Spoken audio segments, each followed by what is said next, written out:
আসসালামু আলাইকুম বন্ধুরা, কেমন আছেন সবাই? আলহামদুলিল্লাহ, আল্লাহ রহমতে আমরা ভালো আছি সবাই। এই তো দুপুরে রান্নাবান্না করার জন্য ছোটো আম্মুর আমি চলে এসেছি। আজকে রান্না করবো মুরগির মাংস আর কিছু রান্না করব না। গতকালকে ইলিশ মাছ রান্না করছিলাম, সেই তরকারি আছে। এই হচ্ছে আমাদের রান্নাবান্না আজকের।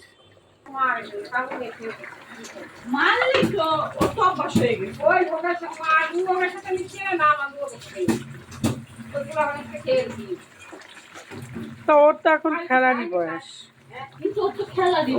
খেলার বয়স, ছোট মানুষ না। এই তো বন্ধুরা আমাদের তরকারি ডান, এভাবেই ছোলার পরে ঢেকে রেখে দেব। এই হচ্ছে রান্না বান্না। সবাই ভালো থাকবেন, সুস্থ থাকবেন, আমাদের জন্য দোয়া করবেন।